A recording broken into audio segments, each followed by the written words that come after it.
Usapan natin ngayon, no? DOJ nagsimula na po ng investigasyon. Titignan po nila kung yung mga paglabag, no, sa mga sari-saring paglabag ni Pangulong Duterte nung siya po ay Pangulo ng Pilipinas. Akalain nyo, Pangulo ng Pilipinas, iniimbestigahan. Yung nagaganap po ngayon, wala silang pakialam. Meanwhile, habang ang mga Pilipino po ay dumaranas po ng bagyo, how inspiring po yung maririnig ninyo sa ating Pangulo. Ang sabi po ni Pangulong Marcos ngayong araw, we are already in bad shape. Problemado po, pati yung kausap niya po, nangangati na lang yung Batang Remulla. Hindi po makangiti. Ngayon lang po ako nakakita na bago po dumating yung bagyo, ang sinasabi po ng Pangulo, we are already in bad shape. With complete facial pictures ng isang dinilubyo na Pangulo. Alam niyo po, bilang presidente, pinapakita lang po diyan talagang walang kakayahang mamuno, no? We are already in bad shape. What shall we do? At sinisisi po si BP Sara kung bakit po nakaltasan. Siya na po kinaltasan. Siya pa nasisi. Antindi nyo talaga. Ito po yung mga gobyerno o yung mga tao na walang kakayahan na umako ng responsibilidad. Sinabi ni BP Sara, yung kinaltas ninyo, mawawalan ng trabaho ang 200 katao. Sinisi nyo pa si BP Sara? Kayo nagkaltas ng budget ng OBP. Yan po mga paglilingkod natin. Alam po ninyo, no, sa totoo lang, nakakaawa po yung ating bayan. Bakit po? Mayroon tayong presidente at mga tauhan ng presidente na mga, ang termino nga ni BP Sara, mga hindi marunong magpresidente. Alam niyo po, naging leader po ako Naging coach din po ako sa basketball, no? Ikaw bilang leader, no matter how much na tinatambakan ka, no matter gaano karaming problema yung dumarating, kumukuha sa iyo ng lakas, no? Yung pinamumunuan mo bilang leader. Hindi po laging ang leader ay makikitaan mo lang ng lakas sa panahon ng kaalwanan ng buhay. Kasi ang sigla niyan pag yung mga namimigay ng ayuda sa mga mall, sa mga covered court, sa mga convention center, pag namimigay yan, parang kampanya Kaway ng kaway kahit walang kinakawayan Kaway lang na kaway Masigla siya Pero pagdating po ng mga haharaping trahedya, kita niyo yung kamiting niya habang sinasabi ni Pangulong Marcos, we are already in a bad shape.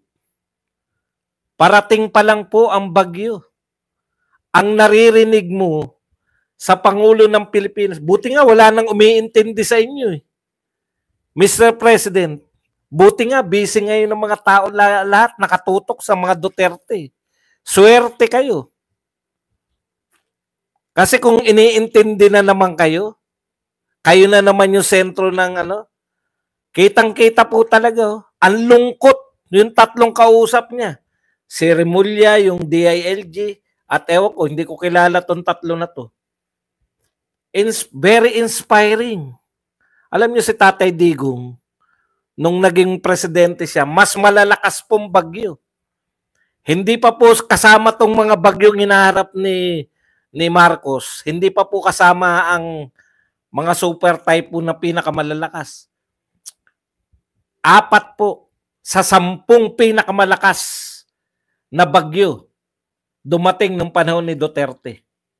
Hindi rin po ako makapaniwala Si Odette, si Rolly at 2 pang iba. Hindi rin po ako makapaniwala. Kinaya natin. Kasi nga, ang pinakamatindi yung pandemya Eto, bagyo pa lang. Kung tutusin, pangkaraniwang bagyo pa lang. Ano na sila? We are already in a bad shape. Yung lulugo-lugo na ako. Wala ba tayo saklolo? Saklolohan naman tayo. Antindi po. Nakaka-inspire ang Pangulo natin. Walang kakayahang mamuno. No? So inspiring. Kung coach ng basketball yan, tambak tayo ng 10. Anong gagawin natin? Walang katuturan. Walang katuturan. Umiiling na lang yung mga kausap eh. Okay. Punta po tayo rito kay Konggun. Bidang-bida po si Konggun. Ewan ko, no? Ang galing po ng press natin, no? Antindi. Basta may sabihin kang masama sa mga Duterte, bida ka eh. Ikaw talaga ipipicture eh. Alam niyo po, pasensya na kayo, sabihin niyo, bakit hindi ko ipipicture yung mga tanghiri, mga kalokohan po yan lahat. Isa lang pumasok sa atin, si Bongo lang. Tapos lahat na halos panay tao ni Marcos. Bakit po hindi kayo maglabas ng SWS at Pulse Asia na survey? Bakit po panay mga tanghiri, panay? Hindi, no? Inaano nyo ba yung mga tao? Kinokondisyon nyo? Hindi po makokondisyon. Imposible pong hindi pumasok si Marcoleta, si Bato de la Rosa, si Bongo, si Philip Salvador. Ito pong si attorney Chavit Singson, si attorney Vic Rodriguez, no? Si Marcoleta. Imposible. Niwala sa okay. Ito po, ang sinasabi po ng mga ngayon, si BP Sara daw po, ito po balita sa PTV o Manila Bulletin. Vice President Sara Duterte has no one to blame but herself over the potential loss of jobs of around 200 employees of the Office of the Vice President, according to House Assistant Majority Leader Jay Konggun. Sino po ba nagtanggal ng budget ng OBP? Si BP Sara po ba? Inihain po ba niyan sa inyo? O sige, tatanggalan ko na itong hinihingi namin ng 2 billion, 1.3 billion. Hindi po. Kayo po ang nagkaltas. Ang problema sa mga tumana sa mga amo niya kay BBM, no?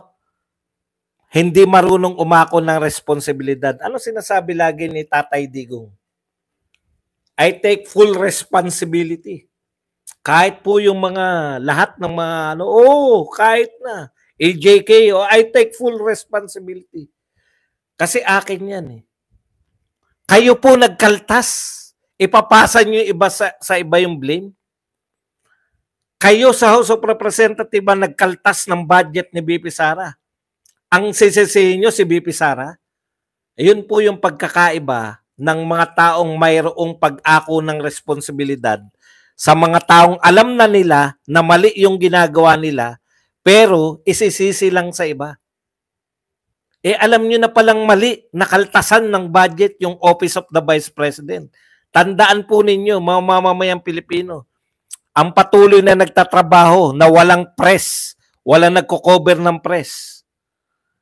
Mga picture-picture lang po na dumarating na ipapasa-pasa sa mga vlogger ang nakakarating. Kaya nakikita nating nagtatrabaho. Pero sa kanila, ni halos walang ginagawa kung makapag-project eh. Tandaan po ninyo, yung tunay na nagtatrabaho ngayon, Office of the Vice President, maaasahan po sa lahat na naging sakuna. Handa pong, wala pong press-press. Basta makikita na natin na mamimigay na ng tulong. Bilang ganti po sa magandang palakad ng Office of the Vice President, ang galing po ng HOR, House of Representatives. Dahil tanging ang nagtatrabaho lang po ng maayos sa panahon ng kalamidad, yung Office of the Vice President, bilang ganti, no? Imbes na awardan, Ang award po nila, o sige, ang galing nyo magtrabaho ha. Nagtatrabaho kayo ng tapat ha. Sa Bagyo, consistent kayo ha. Namimigay kayo ng tulong ha. Dahil dyan, kakaltasan namin ang budget ninyo. Ganun po kainutil ang gobyernong ito. Kung sino pa yung kung sino pa yung mga responsable at binabaha pa rin tayo, bakit po pa ulit-ulit tayo sa flood control project? Kung hindi po makakakontrol ng bahayan, bakit kayo nagproyekto? At hindi po simpleng budget yan. Napakalaking pera. 1.4 billion a day. Yung hinahabol nyo kay BP Sara, 125 million. Ilang taon nyo nang hinahabol? Ito po, 1.4 billion a day. 1.4 billion a day. Grabe po. Ang laki po ng diferensya. Pero bulag kayo. Lahat kayo bulag. Sa 1.4 billion a day. Wala po nagpapakita sa kanila. Nasaan tong mga flood control? Anyways, balikan ko lang po yung punto ko. Imbes na kayo ang kaltasan ng budget, yung may responsibilidad dyan sa 1.4 billion a day, ang kakaltasan nyo ng budget, yung mga nagtatrabaho, yung OVP. Tapos, hindi nyo pa maako. Alam nyong mali yung ginawa ninyo. Hindi nyo maako. Kami po ang may dahilan kung bakit nakaltasan. Hindi. Ang may kasalanan kung bakit makakaltasan yung Office of the Vice President, si BP Sara. Kita nyo? Kayo na nagkaltas. Nakita ng tao eh. Nagtatrabaho yung OVP. Kinaltasan ninyo ng budget. Tapos isisihin nyo pa yung Vice President mismo.